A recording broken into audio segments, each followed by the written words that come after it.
11th question है, if the sum of the first n term of an AP is 4n minus n square, what is the first term, that is S1, what is the sum of first two term, what is second term, similarly find the third, 10th and nth term। ठीक है, solution according to question sum आपको दे रखा है Sn is equal to 4n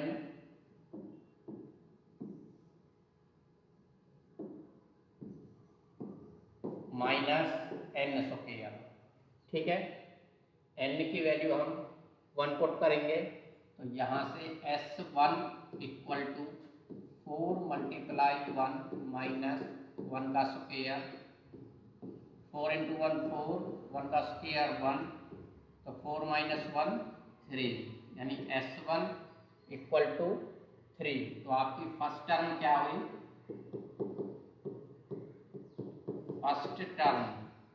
first term हुई आपकी 3।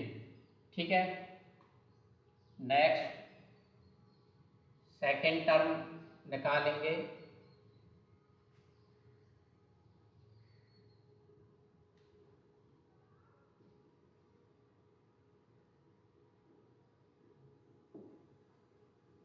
S2 equal to 4 multiply 2 minus 2 का square, 4 into 2 8 minus 2 का स्क्वायर 4, 8 माइनस 4 4। S2 की वैल्यू क्या आई आपकी 4, ना कि ये सेकेंड टर्म है। ठीक है, पहली दो टर्म का सम आपका 4 आया है और पहली टर्म का सम बोलिए या पहली टर्म बोलिए, ठीक है, वो आपकी सेम रहेगी। तो यहाँ से हम जब सेकेंड टर्म निकालेंगे, सेकेंड टर्म इक्वल हो जाएगी फर्स्ट टू टर्म का सम माइनस फर्स्ट टर्म। ठीक है, 4 minus 3 which is equal to 1। ठीक है, similarly S3 equal to relation में वैल्यू पुट कीजिए, 4 मल्टीप्लाई 3 माइनस 3 का स्क्वायर 12, 3 का स्क्वायर हो गया 9, ये वैल्यू आई आपकी 3, S3। ठीक है, तो थर्ड टर्म हम निकालेंगे, थर्ड टर्म हो जाएगी आपकी S3 माइनस S2। S3 की वैल्यू है आपकी 3 और S2 की वैल्यू है आपकी 4। तो यहाँ से इसकी वैल्यू आ जाएगी आपकी -1। ठीक है, आगे आपको इसमें 10th टर्म निकालनी है। तो 10th टर्म निकालने के लिए हमें सम ऑफ 9 टर्म की वैल्यू की ज़रूरत पड़ेगी। तो 4 मल्टीप्लाई 9 माइनस 9 का स्क्वायर, 4 इंटू 9 36, 9 नाम 81। तो वैल्यू आ जाएगी आपकी 11 में 6 गए तो 5, 7 में 3 गए तो 4, माइनस के 45। S9 की वैल्यू क्या आई आपकी माइनस के 45।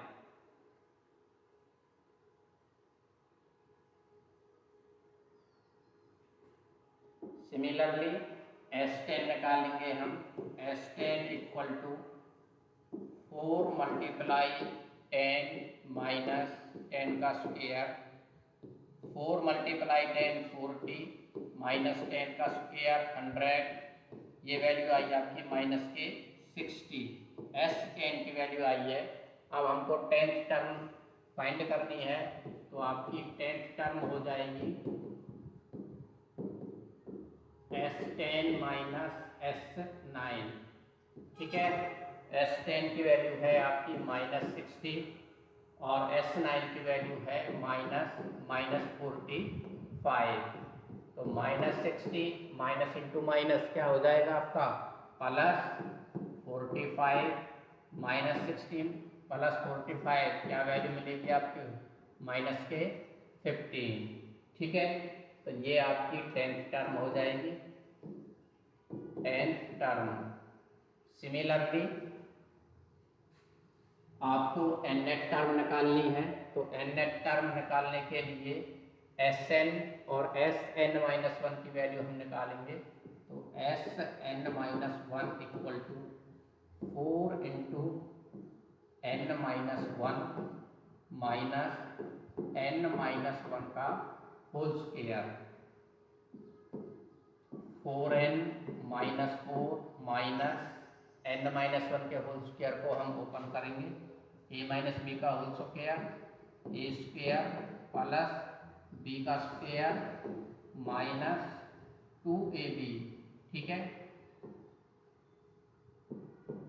4n माइनस 4, इसको सॉल्व की ब्रैकेट ओपन कर लेते हैं, माइनस n स्क्वायर, 1 का स्क्वायर 1 मिलेगा, plus into minus minus 1, minus into minus plus 2n, ठीक है। 2n और 4n हो गया आपके 6n, तो माइनस के n square plus 6n minus 4 और माइनस 1 माइनस के 5, ये वैल्यू आई आपकी Sn-1, ठीक है। Sn की वैल्यू आपको क्वेश्चन में गिवन है, Sn equal to 4n minus n square, ठीक है। तो यहाँ से हम nth टर्म निकालेंगे,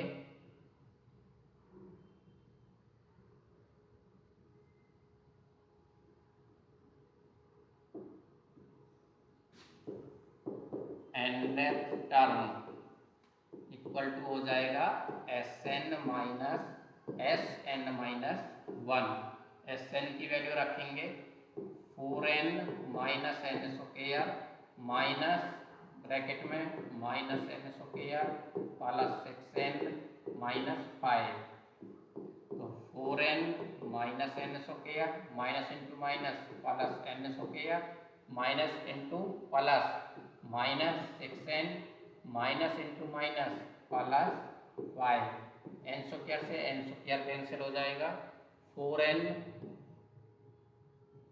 तो आपकी nth टर्म आ जाएगी, nth term equal to 4n minus 6n minus के 2n प्लस 5, ठीक है। तो माइनस को आगे अच्छा नहीं लगता, इसलिए पीछे लिख देते हैं, प्लस की टर्म को आगे लिख देते हैं। तो ये वैल्यू आपकी nth टर्म आ जाएगी 5 प्लस 2n, सॉरी ये वैल्यू हो जाएगी प्लस के 5 में आगे आ जाएंगे माइनस 2n, ठीक है। तो nth टर्म हो जाएगी आपकी 5 माइनस 2n। एक बार फिर से देख लीजिए क्वेश्चन को। क्वेश्चन था आपका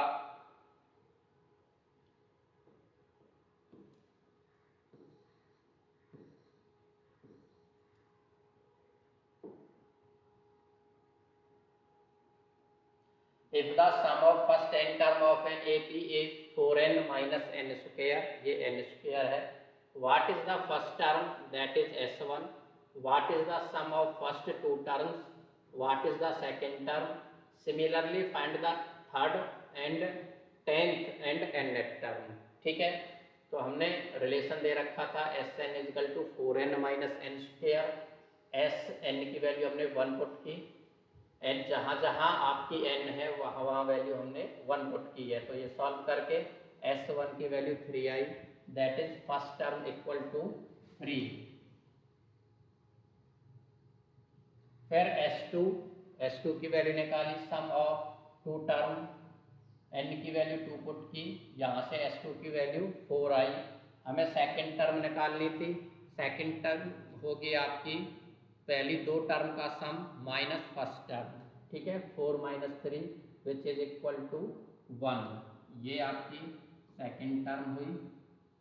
फिर हमें S3 निकालना था, 4 इंटू 3n की वैल्यू 3 पुट की, सॉल्व करके S3 की वैल्यू 3 मिली, तो थर्ड टर्म रह जाएगी sum of 3 term minus sum of 2 term, तो S3 minus S2 that is 3 minus 4 which is equal to -1, ठीक है। तो आपकी थर्ड टर्म हुई -1। सिमिलरली हमको 10th टर्म और nth टर्म निकालनी थी, उसके लिए हमें S9 की ज़रूरत थी, तो S9 की वैल्यू फाइंड की और S10 की वैल्यू, n की प्लेस पर वैल्यू हमने 10 पुट की, S10 की वैल्यू आपकी -60 आई। तो आपकी 10th टर्म हो जाएगी S10 - S9। ठीक है, तो 10th टर्म सॉल्व करके आई आपकी -15। Sn-1 की वैल्यू निकाली, Sn-1 की वैल्यू आई -n² + 6n - 5, Sn की वैल्यू 4n - n², तो nth टर्म हो जाएगी आपकी Sn - Sn-1। ठीक है, तो इसकी वैल्यू पुट की हमने 4n - n² माइनस Sn-1 की वैल्यू थी n - n² + 6n - 5, सॉल्व किया, n² से n² कटा, एक माइनस की वैल्यू थी, एक प्लस की वैल्यू थी। ठीक है, तो इसे सॉल्व करने पर हमें n टर्म मिली -2n + 5, दैट इज प्लस की वैल्यू हमने आगे शिफ्ट की और माइनस की वैल्यू पीछे शिफ्ट की, तो n term is equal to 5 - 2n।